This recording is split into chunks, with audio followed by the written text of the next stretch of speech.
ಸ್ವಾತಂತ್ರ್ಯ ಹೋರಾಟಗಾರ ಡಾಕ್ಟರ್ ಅಮ್ಮೆಂಬಳ ಬಾಳಪ್ಪ ಅವರ 100ನೇ ಜನ್ಮ ದಿನಾಚರಣೆ ಅಂಗವಾಗಿ ತಾಲೂಕು ಕುಲಾಲ ಸುಧಾರಕ ಸಂಘ ರಿಜಿಸ್ಟರ್ ಇದರ ವತಿಯಿಂದ ಜನ್ಮಶತಮಾನೋತ್ಸವ ಆಚರಣೆ ಕಾರ್ಯಕ್ರಮ ಬಿಸಿ ರೋಡಿನ ಕುಲಾಲ ಭವನದಲ್ಲಿ ನಡೆಯಿತು. ಮಾರ್ನಬೈಲು ಮಂಚಿ ರಸ್ತೆಗೆ ಸ್ವಾತಂತ್ರ್ಯ ಹೋರಾಟಗಾರ ಡಾಕ್ಟರ್ ಅಮ್ಮೆಂಬಳ ಬಾಳಪ್ಪ ರಸ್ತೆ ನಾಮಾಂಕಿತ ಮಾರ್ಗಸೂಚಿ ಅನಾವರಣ ಮಾಡಲಾಯಿತು.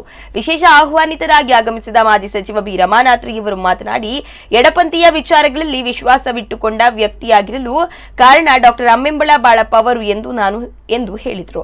ಬಾಳಪ್ಪರು ನನಗೆ ಗುರು ಸಮಾನರು. ಸಾಮಾಜಿಕ ಬದುಕಿನಲ್ಲಿ ನಾವು ಚರ್ಚೆ ನಡೆಸುತ್ತೇವೆ. ಸ್ವಾತಂತ್ರ್ಯ ಹೋರಾಟಗಾರರನ್ನ ಮರೆಯಬಾರದು. ಅಂತಹವರು ದೇಶ ಪ್ರೇಮಿಗಳಾಗುವುದಿಲ್ಲ ಎಂದು ಹೇಳಿದರು.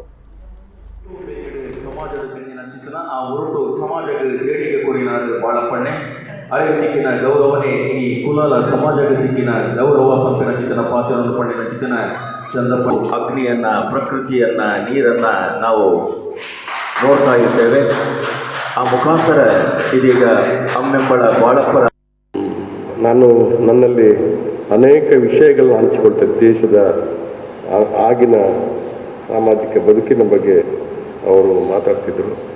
ಒಂದು ಹೇಳ್ತೀನಿ, ನಾವು ಯಾರೇ ಒಬ್ಬ ಸ್ವಾತಂತ್ರ್ಯ ಹೋರಾಟಗಾರ, ಬಾಳಪ್ಪರು ಒಬ್ಬ ಸ್ವಾತಂತ್ರ್ಯ ಹೋರಾಟಗಾರ.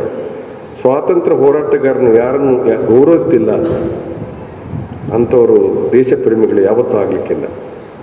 ದೇಶ ಪ್ರೇಮಿ ಅಂತ ಹೇಳಿದರೆ ಅವರು ದೇಶಕ್ಕಾಗಿ ಸ್ವಾತಂತ್ರ್ಯಕ್ಕೆ ಹೋರಾಟ ಮಾಡಿ ಜೈಲು ಕಂಡವ್ರನ್ನ ನಾವು ಯಾವತ್ತೂ ಕೂಡ ಮರೆಯಬಾರದು. ಮಹಾತ್ಮ ಗಾಂಧೀಜಿಯವರು ಜೈಲಿಗೆ ಹೋಗಿದ್ದು ಮಾತ್ರ ಅಲ್ಲ, ದೇಶಕ್ಕಾಗಿ ಪ್ರಾಣವನ್ನು ಕೊಟ್ಟಿದ್ದಾರೆ. ಜವಾಹರ್ಲಾಲ್ ನೆಹರು ಅವರು 14 ವರ್ಷ ಕಾಲ ಅವರು ಜೈಲಲ್ಲಿದ್ದರು. ಅವರು ಪ್ರಧಾನಮಂತ್ರಿ ಆಗುವಂಥ ಆಶೆಯಲ್ಲಿ ಅವರು ಹೋಗಿಲ್ಲ.